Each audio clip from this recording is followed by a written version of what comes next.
오늘 말씀의 제목은 참 빛으로 오신 예수님이라는 제목으로 같이 은혜를 나누고자 합니다.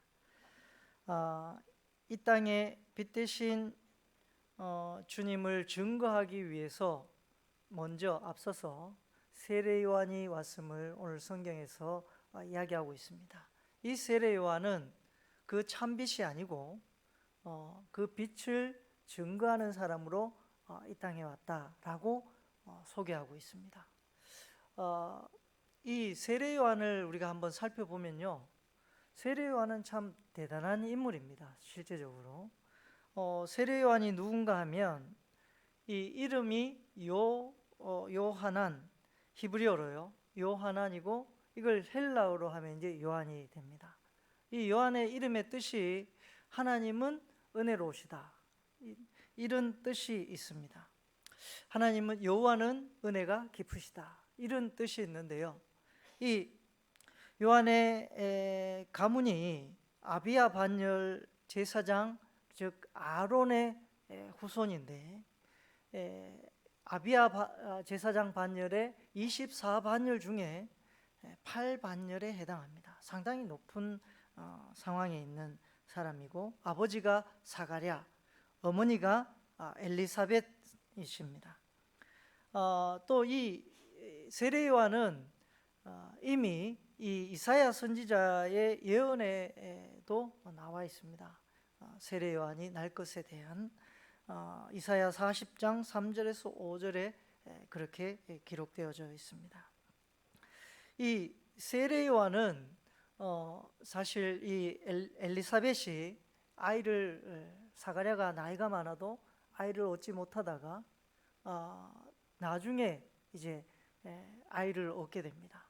그래서 이제 낳은 이 사람이 바로 세례 요한이고, 이 세례 요한이 가문적으로도 대단한 인물이지만 선지자의 예언에 따라 마지막 선지자입니다.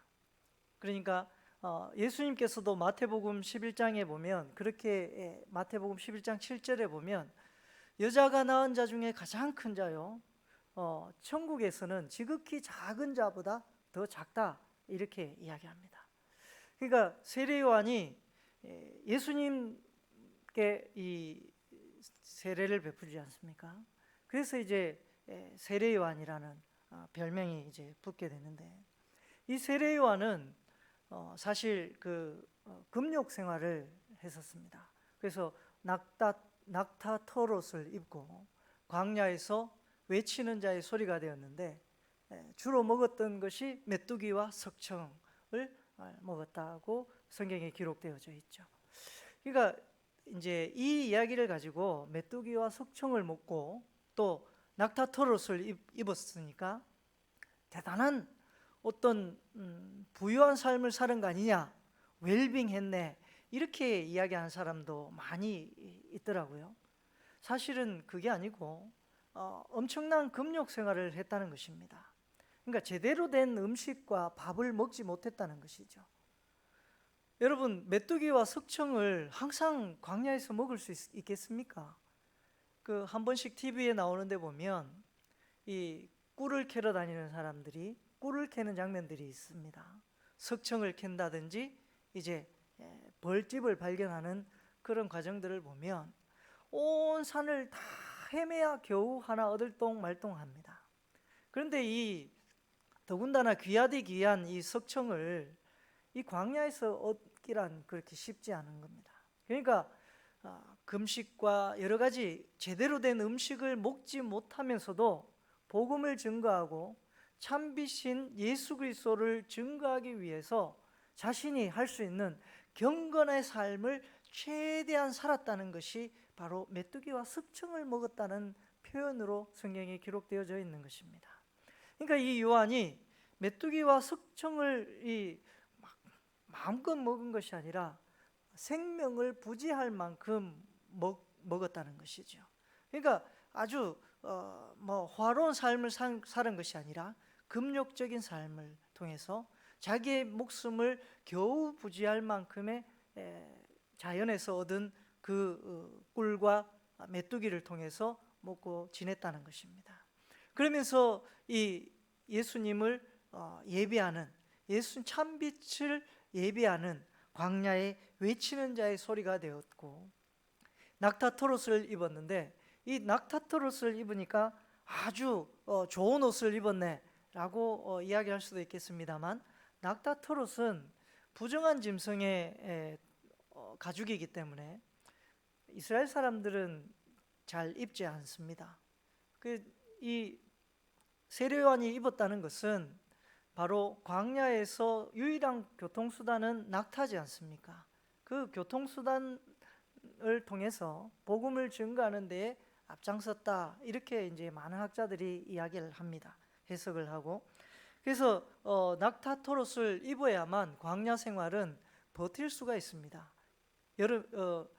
한밤중에는 굉장히 춥고 낮에는 매우 뜨겁기 때문에 그 열기와 추위를 이길 수 있는 방법이 이 낙타토롯입니다. 대개 보면 선지자나 제사장들은 세마포 옷을 입는다든지 좋은 옷을 입습니다. 그런데 이 요한은 마지막 선지자임에도 불구하고 그런 옷을 입지 못하고 낙타토롯을 입었다는 것은 그가 얼마나 청렴하고 경건한 삶을 살았는지 여실히 보여주는 장면이 이 장면입니다. 여러분, 이렇게 요한은 경건한 삶을 통해서 예수님을 예비하는 사람으로 예수님보다도 한 6개월 먼저 태어납니다. 예수님과 먼 친척 관계에 엄밀히 말하면 예수님이 이제 수태고지를 할 당시에 이미 요한의 어머니가 임신을 한 상태이죠. 그래서 한 6개월 정도의 차이가 있습니다. 그래서 6개월 먼저 세례 요한이 태어나고 이제 예수님이 태어나게 됩니다. 세례 요한이 이 땅에 온 목적이 바로 앞에서도 얘기했듯이 빛 대신 예수 그리스도를 증거하고 예비하기 위해서 이 땅에 왔다라고 오늘 성경에서 이야기하고 있죠. 여기서 우리가 분명히 살펴보아야 할 것은 이 세례 요한이 자신의 위치와 상황에 따라서 얼마든지 화로운 삶을 살 수 있음에도 불구하고 그것을 다 마다하고 경건된 삶을 살았습니다. 오직 무엇을 위해서요? 바로 예수님이 이 땅에 오시는 그 길을 위해서 그의 삶의 모든 부분을 다 오직 예수님께만 집중하여서 자신의 삶을 다 헌신하고 내어 맡깁니다. 비로소 그래하여서 예수님이 이 마지막 선지자 이 세례 요한을 통해서 이제 예수님이 세례를 받게 되는 것이죠. 그뿐만 아니라 이제 이 세례 요한은 아까도 마태복음 11장 7절에서 예수님이 세례 요한에 대해서 얼마나 귀한 사람인지를 이야기하고 있죠. 다시 한번 제가 말씀을 드리면, 천국에서는 여자가 낳은 자 중에서는 가장 큰 자요, 천국에서는 지극히 작은 사람보다 못하다, 이렇게 표현하고 있습니다. 그 이유는 세례 요한은 마지막 선지자로 예수님에게 세례를 베풀었고 예수님의 길을 예비한 사람이었습니다. 그와 동시에 그는 이제 예수님에게 세례를 베풀고 나서 얼마 지나지 않아서 감옥에 갇혀서 죽게 됩니다. 그래서 예수님의 부활을 보지 못하게 되죠. 그래서 천국에서 구원받는 자, 천국에서 그 가장 작은 자보다 못하다고 얘기하는 것은 예수님의 부활을 직접 보지 못하고 죽었기 때문에 그렇습니다. 여러분, 어쨌든 이렇게 그의 요한의 모습을 가만히 살펴보면 그가 자기에게 주어진 운명적인, 어찌 보면 하나님이 예비해 두신 그 삶의 길을 다 갔다는 것입니다. 자신이 다른 삶을 선택할 수 있고 충분히 요즘과 같이 놀기 좋은 시대에 놀러 얼마든지 갈 수도 있는데 이 세례 요한은 그러지 아니하고 자신의 사명을 위해서 자신의 그 사명이 끝까지 잘 지켜지는데 자기가 죽기까지 하는 그 모든 시간까지 오직 예수 그리스도를 위해서 헌신하고 그 삶을 모두 바쳤다는 것입니다. 여러분, 우리는 모두 이 땅에 태어난 이유가 있습니다.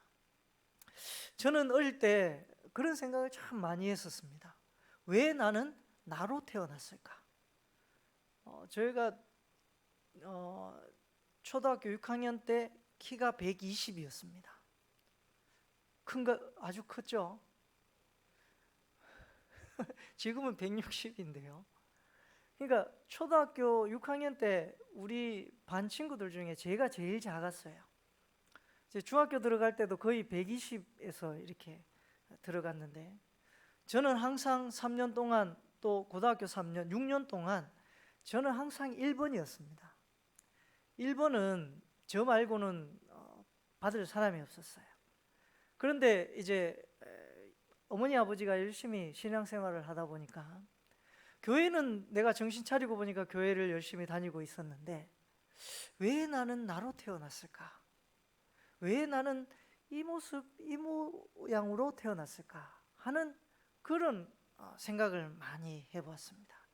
내 안에 있는 존재인 나의 껍데기를 갖고 있는 이 나 자신은 왜 나 자신으로 태어났을까 하는 고민을 많이 했었습니다.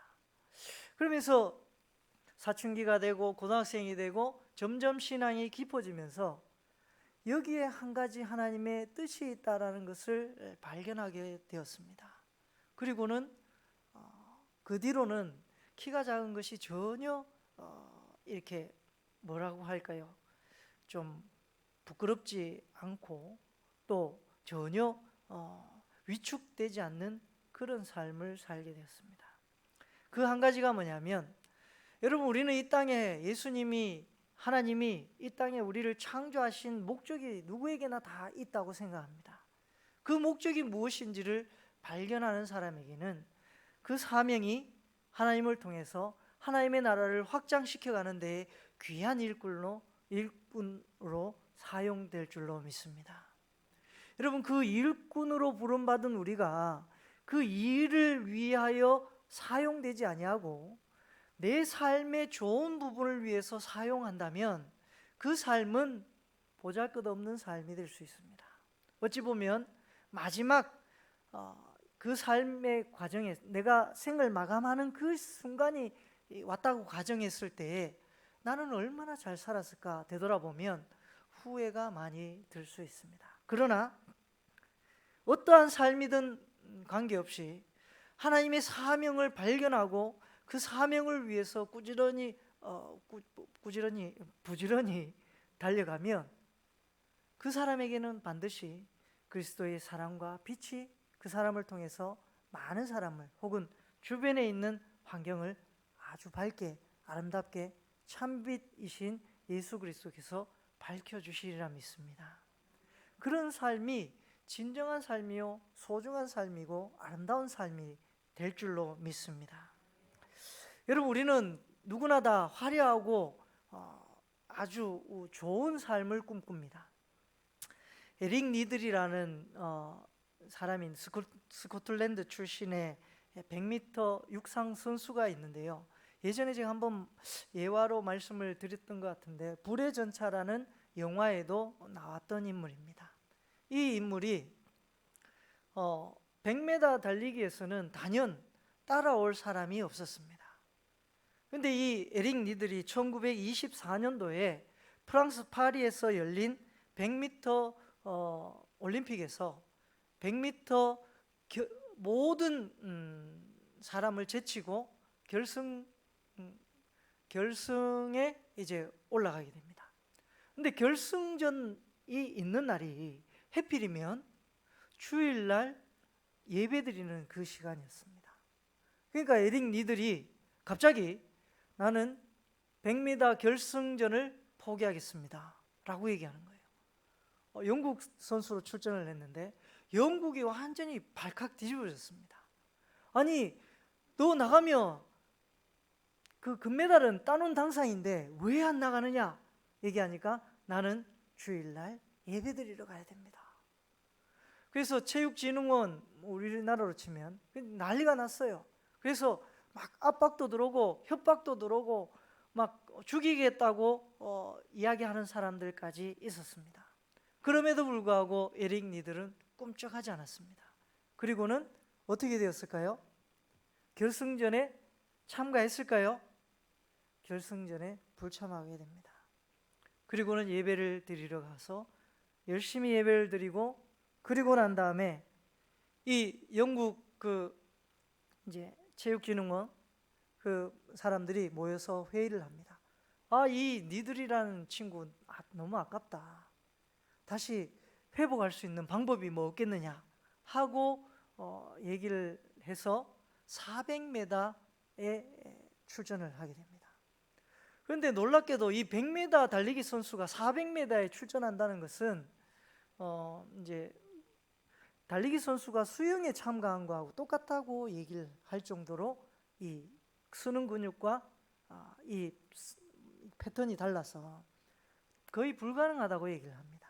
그런데 이 에릭 니들이 어떻게 됐을까요? 400m에서 당당하게 금메달을 목에 쥡니다. 그런데 이 에릭 니들이 올림픽이나 무슨 경기에 참가만 하면 다 금메달인데 어느 순간부터 금메달을 따지를 못하는 거예요. 그래서 계속 슬럼프에 빠져서 달려도 1등을 하지 못하고 계속 성적이 부진하니까 자기 고향 스코틀랜드에 가서 이제 쉬게 됩니다. 그럴 때 이 할머니가 감자를 싹 깎으면서 에릭 니들이 한숨을 푹푹 쉬고 있으니까 무슨 고민이 있느냐라고 묻습니다. 이 할머니에게 에릭 니들이 이렇게 얘기합니다. 할머니, 저는 달리기를 하면서 금메달을 따고 난 다음에 이 모든 것을 하나님께 영광을 돌립니다 라고 고백하는데 왜 요즘은 달리기만 해도 우승을 하지 못할까요? 하고 고민을 털어놓습니다. 그러니까 이 할머니가 감자를 다 깎으면서 니들아, 너는 왜 꼭 우승을 해야만 하나님께 영광이 된다고 생각하느냐 라고 이야기합니다. 그 한마디에 에릭 니들은 마치 해머에 쾅 맞은 것처럼 자기의 마음이 복잡했던 자기의 마음이 되게 센세이션 뭐라 해야 될까요? 더 큰 반향을 일으켜지게 됩니다. 그때 생각한 것이 내가 꼭 우승한 것만이 하나님께 영광이 되는 것은 아니구나 라는 큰 깨달음을 얻게 됩니다. 그러고 난 다음에 이 에릭 니들이 이제 승승장구를 하죠. 결국에는 그래서 금메달을 따게 됩니다. 여러분, 이 에릭 니들이 이 프랑스 파리 올림픽에서 금메달을 딴 이후에 선교사가 되어서 이제 중국에서 선교를 하게 되는 놀라운 선교사로 발전하게 됩니다. 여러분, 우리는 우리의 사명을 감당하는 것이 큰 대단한 것을 할 때 하나님의 사명을 우리가 감당했다라고 생각하는 신앙인들이 많은데요. 아니요. 감자를 깎는 그 작은 일로도 하나님의 사명을 감당할 수 있는 일입니다. 우리가 어떤 자리에서든 어떤 위치에서든 작은 일에 하나님을 위하여 충성할 때에 큰 일도 우리에게 맡겨주시는 분이 하나님이십니다. 그런데 그 작은 일도 다 내팽개치고 오직 큰 것만 찾아서 나는 한탕만 할 거야 그냥 이렇게 생각하면 우리에게는 어찌 보면 좋은 날은 우리의 사명은 아직은 먼 미래인 줄로 발음이 잘 먼 미래일 줄도 모르겠습니다. 여러분, 우리가 참빛 되시는 예수 그리스도, 그분도 얼마든지 하나님이신 그분이 왜 하필 죄 많은 사람을 구원하기 위해서 이 땅에 오셨는가 하는 것입니다. 말씀이 육신이 되어 우리 가운데 가심에 우리가 그의 영광을 보니 독생자 아버지의 영광이요, 그 아버지의 영광을 우리에게 주시기 위해서 이 땅에 오셨다는 겁니다. 왜요? 우리가 무엇이 그렇게 중요했어요? 여러분, 오늘 성경의 세례 요한은 이 참빛 되시는 그 예수님을 증언하면서 그 참빛 되시는 예수님이 우리 가운데 가시면 우리가 그의 영광에 함께 참여할 수 있다라고 이야기하고 있습니다. 여러분, 우리가 그의 영광에 함께 참여할 수 있는 길은 에릭 니들처럼 어찌 보면 예배를 소중하게 생각하고 우리의 목숨처럼 여기는 것이 먼저인 줄로 믿습니다. 여러분, 코로나19로 인해서 혹은 전 세계 각지에 많은 지금 흉흉한 일들이 일어나고 있습니다. 오늘 뉴스에 보니까요, 레바논에서 갑자기 레바논 항구에 그 폭발이 일어나서 70 몇 명이 죽고 3천 명가량이 부상을 입었습니다. 그뿐만 아니라 중국에는 4,500만 명이 이재민이 발생하게 됩니다. 지금 텐진 홍수가 범람해가지고 지금 코로나19로 인해서 조그만 어떤 위협이 다가오니까 폭동과 온갖 난리와 또한 도덕적인 그 기능이 다 마비되어서 물건을 훔치거나 강간을 하거나 온갖 죄악을 허덕이는 사람들이 전 세계 각지에 엄청나게 많이 있습니다. 그럼에도 불구하고 우리나라는 참 대단한 나라다라고 많은 국가에서 이야기합니다. 왜냐하면 이 코로나가 엄청나게 창궐 하는데도 불구하고 국민들이 정부의 방침에 따라서 잘 따라준다는 것입니다. 통제가 되고 있다는 것이죠. 중국뿐만 아니라 전 세계 각지에 코로나19로 인해서 통제되는 나라는 아무 데도 없다는 것입니다. 그런데 유독 대한민국은 그 코로나19의 어떤 상황이, 팬데믹 상황이 통제되고 있다는 것을 보여주고 있는 것이죠. 일본만 해도 1,000명이 넘는 사람이 코로나19로 죽게 됩니다. 그러면서 일본이 지금 많은 내신들과 강요들이 들썩입니다. 왜 우리는 한국만큼 하지 못하느냐라고 이야기합니다. 여러분, 우리나라가 이렇게 될 수 있는 것은 우리가 잘해서요, 정부가 잘해서요, 혹은 어떤 특정인들이, 의료진들이 잘해서요 아니라고 생각합니다. 하나님이 우리나라를 지켜주시고 계시기 때문이라고 생각합니다. 여러분, 하나님이 우리나라를 지켜주시는 이유에는 반드시 이유가 있다고 생각합니다.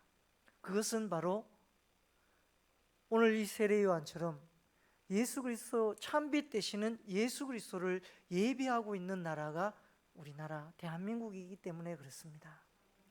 그런데 우리나라 대한민국의 이 신앙의 모습들이 지금 무너지고 있습니다. 부산에 있는 친구의 교회들을 들어보면요, 지금 3분의 1이 교인들이 빠져나가고 없다고 얘기합니다. 그뿐만 아니라 많은 교회들이 헌금이 줄어들고 있다고 합니다. 여러분, 예배에 참여하지 아니하고 여러 가지 변명과 핑계를 통해서 예배에 오지 않는 것을 아주 자랑스럽게 생각합니다. 제가 알고 지내던 청년들, 그 중에 대다수의 청년들이 지금 술 문화에 젖어들어서 버젓이 인스타그램에 자기가 맥주를 마시면서 건배하는 장면을 인스타그램 사진에 막 이렇게 올리는 것을, 떳떳하게 올리는 것을 보고 저는 충격을 받았습니다. 저 아이만큼은 신앙이 참 좋다고 생각했는데 왜 저렇게 할까? 물론 술이 나쁜 것은 아니라고 생각합니다만 술을 통해서 얼마나 많은 나쁜 일들이 자행되고 있습니까? 그런 위험이 우리에게 점점, 어둠이 우리에게 다가오고 있는데도 불구하고 우리는 그것을 느끼지 못하고 있다는 것입니다. 오늘 세례 요한을 보면 광야에 외치는 자의 소리가 되어서 회개하라, 천국이 가까이 왔다라고 늘 주장하던 것이 세례 요한의 말이었습니다. 그가 그렇게 주장한 이유는 바로 우리가 구원받을 날에 가까이 왔고 예수님이 우리와 함께 하시는 것을 발견하라는 것입니다. 더 이상 어둠의 자식으로 살지 말고 참빛 되시는 예수 그리스도를 우리의 마음의 중심에 모시고 살아라고 이야기하고 있는 것입니다. 오늘 성경에도 보면 16절에요. 우리가 다 그의 충만한 데서 받으니 은혜 위에 은혜라라. 이런 은혜가 있는데 17절에 율법은 모세로 말미암아 주어진 것이요 은혜와 진리는 예수 그리스도로 말미암아 온 것이라. 진리에 대해서 이야기하고 있습니다. 그리고 18절에요. 본래 하나님을 본 사람이 없으되 아버지 품속에 있는 독생하신 하나님이 나타내셨느니라. 그 하나님이 이 땅에 직접 오셔서 우리에게 나타내셨다는 것입니다. 여러분, 우리가 이 하나님을 진정으로 믿지 아니하면, 우리의 마음의 중심에 모시고 살지 아니하면 우리는 다 나가 떨어지는 나약한 존재입니다.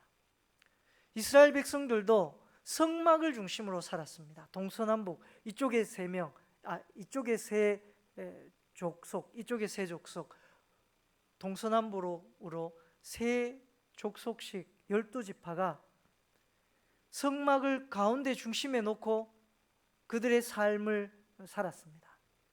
그러면서 불기둥이 움직이면 따라 움직이고 구름 기둥이 움직이면 따라 움직이는, 즉 하나님이 운행하시는 그 성막 지성소 중심에서 역사하시는 하나님의 운행하심을 따라 이스라엘 백성들이 광야 생활을 움직였다는 것입니다.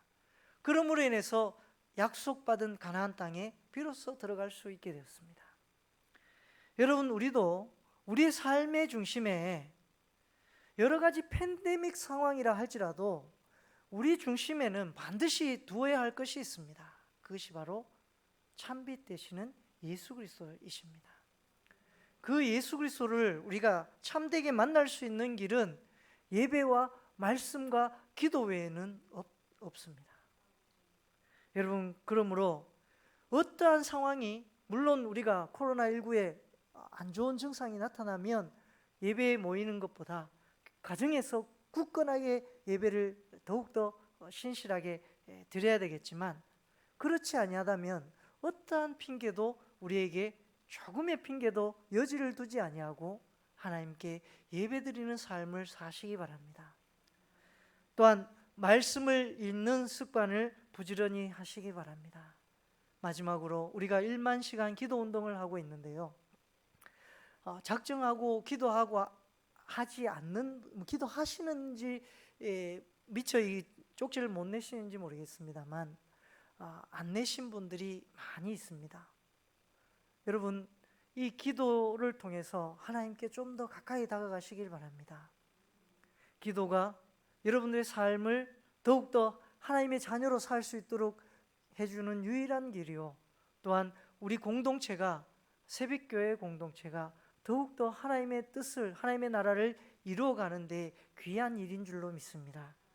그런 일에 우리가 더욱더 앞장서서 참빛 되시는 예수 그리스도를 세례요한과 같이 그 길을 예배하는, 증거하는 복된 삶을, 사명을 이어가는 저와 여러분 되시기를 간절히 기도드리겠습니다.